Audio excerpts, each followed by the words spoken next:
This video is brought to you by Grandeur Warranty, your #1 online source for factory-backed extended warranties in the country. $20,000. That's the difference in price from a base model 2025 Volkswagen Golf GTI all the way up to a fully loaded 2025 Golf R Black Edition. And the question is, for $20,000, which one should you get? Or do you get one in the middle? Well, that's the question we're going to answer today. Now let's start out with that pricing. So for 2025, the Golf GTI has received just a few $100 bump. So it starts at just over $33,000. Now this particular GTI, this one is kind of right in the middle. This is the Golf GTI SE. This one's going to be about $38,000. And let's start out with the design. Now, of course, being a GTI, it still has some iconic GTI markings. So here at the front, you can see the continuous red line from each headlight extends through the grille and then out the other side. We've got, of course, these new 5-pod running lights down here. And then we've got a pretty unique headlight design that is pretty svelte, not too bold, but looks really, really good. Across the lineup, we're going to find new wheels for 2025. So if you look at this SE, they are going to be 18-inch wheels. And I do love the red brake calipers hidden within there. And it's wrapped in a Goodyear Eagle Sport tire. GTI badging along the side. It's got full blacked out trim throughout the windows. And then out back, there are going to be other ways to tell an R from a GTI. Of course, the bold GTI badging, and of course the GTI is going to have dual exhaust, whereas the Golf R is going to have quad. Now let's talk about some of the powertrain changes for 2025. Now the GTI is going to have essentially the same powertrain as the 2024 model year. So it's going to be a 2-liter EA 888 engine that delivers 241 horsepower. That's the same. But one of the big changes, the 6-speed manual transmission has been fully discontinued across every Golf in the US for 2025.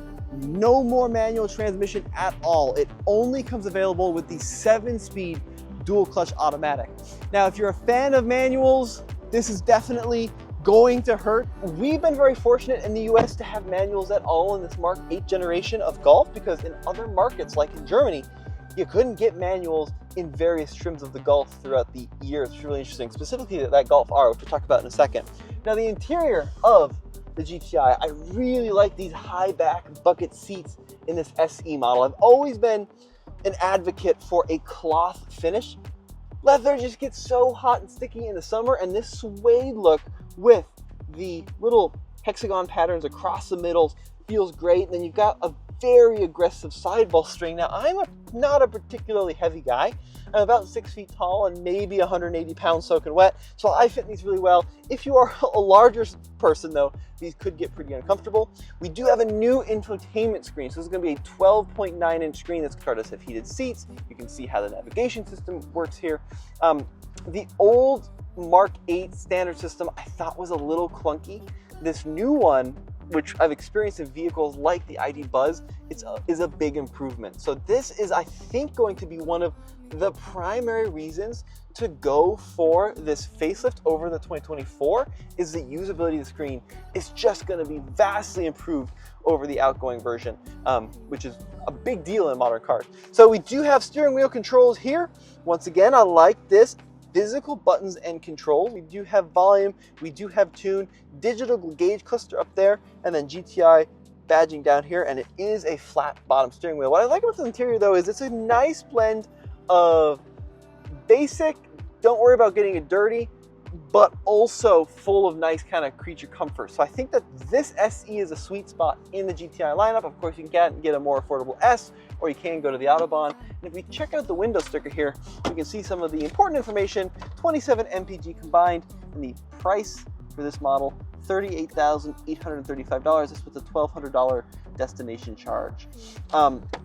Now look, we do have to address the elephant in the room. These vehicles are not manufactured in the US, so they could be subject to a tariff. So we'll have more information on that once these vehicles start hitting dealership floors. Let's check out the back seats. This SE does have a power driver seat here, as well as power passenger seat. and I'm gonna get my driver's seat into a comfortable driver position right about there for me at 6 feet tall.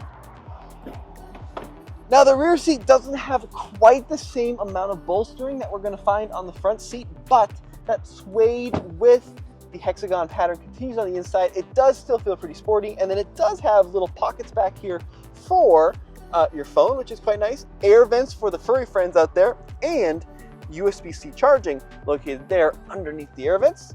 And let's go ahead and hop on back to the trunk and see what the trunk space is like. Now, to get into the trunk on any Golf product, as has been the case for many generations, you push in on the Volkswagen emblem, that's gonna slide on open. Let's check out the rear seat folding mechanism. Are we gonna get a flat load floor? Yes. One of the big benefits of this little hatchback is gonna be that flat load floor. Quite nice. It also has a ski pass-through if you are into that kind of thing. And then if we check out the under-seat storage, it does have a space saver spare tire with subwoofer built in. So look, the car is very nicely equipped. This SE, a little pricey, $38,000, but you're gonna find it's not nearly as pricey as the car we're gonna check out next.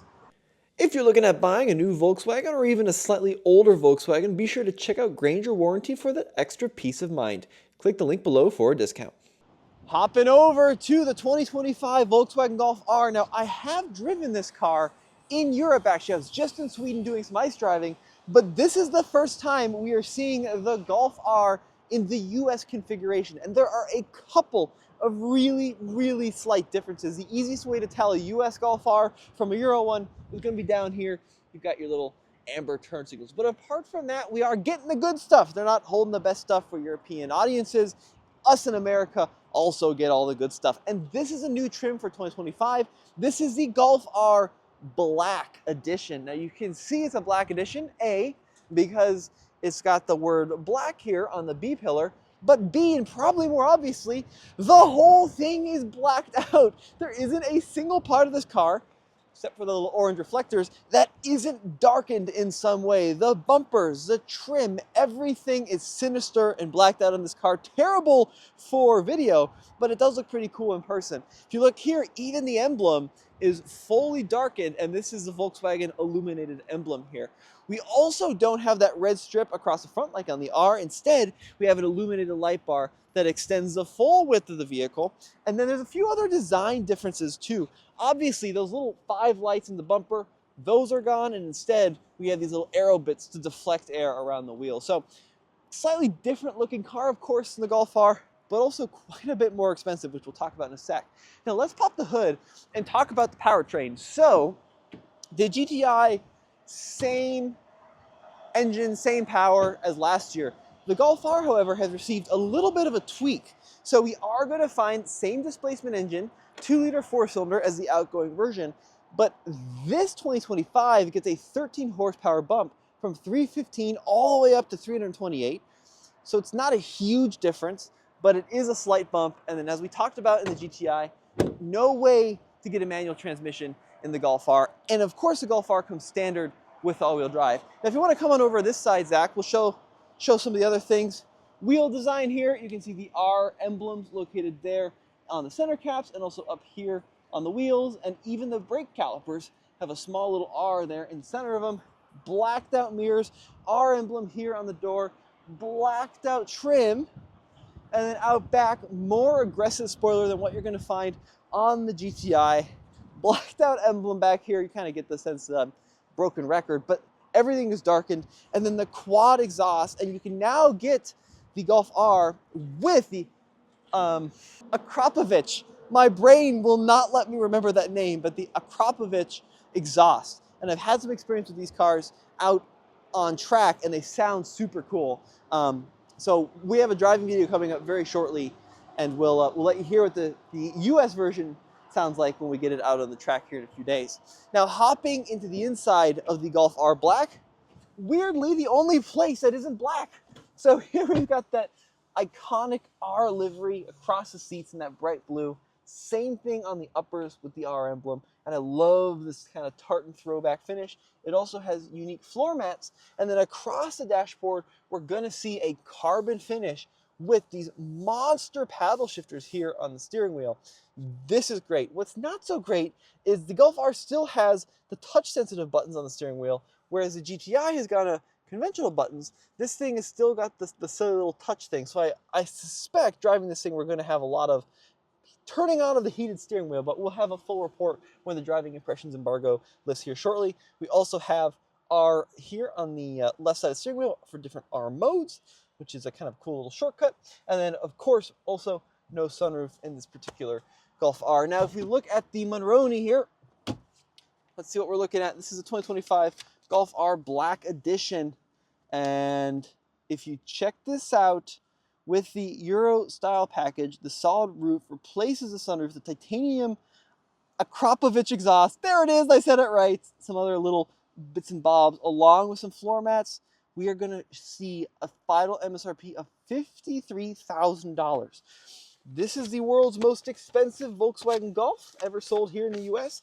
It's also probably the quickest, with the most powerful engine fitted to a factory car. I think I'm correct in saying that. It also has heated seats, dual zone automatic climate control, the same kind of setup here across the center with the same little silly shifter. I wish they would give us something a little beefier and chunkier in that shifter. Your start stop's going to be located over here. And then the cup holder situation has always been pretty cool in these cars. You can push in on this little button for tighter beverages, or if you just want a larger cub, you can open that up. Center console's going to slide open like that. Pretty small, but a little bit of additional storage in here. Listen, it's a lot of money for this interior, but when you consider it's an all-wheel drive hot hatch, 328 horsepower, there's not a lot of competition. Of course, its biggest competition is going to be vehicles like the GR Corolla. But apart from that, this is a nicer place to spend time than the Toyota, but it's also quite a bit more expensive. Back seat's going to be largely the same between the Golf R and the GTI we were just in, except this version does have outboard heated seats. And then we still have our air vents back here. So very similar rear seats with the same kind of blue treatment across the middle. But the big question is, which one should you buy? Now, we talked about the price difference, right? And in this case, we've got a $38,000 car versus a $53,000 car. So it's a $15,000 delta. However, on the base end, you can get a Golf GTI for $33,000. So for me, there's one of two ways of doing this. If you want a fun, well-made hot hatch, get the basic Golf GTI. No options, no frills, no sunroof, nothing fancy. The Golf GTI S. Get it as cheap as possible, $33,000. Or go full out, like this Black Edition with the Euro style package, no sunroof, and the nice exhaust. I think that's the only way to do it. Do it small or do it big. Because I think for $38,000, like this SE, I might consider something like a GR Corolla with all-wheel drive, right? But then on the top end, it's really hard to beat the build quality and kind of the premium feeling of these Golf Rs. Now, for a full driving video, we're going to have those coming up shortly over at alltfl.com. But as always, it's been Tommy behind the camera, Zach. Thank you so much for watching, and we'll see you next time.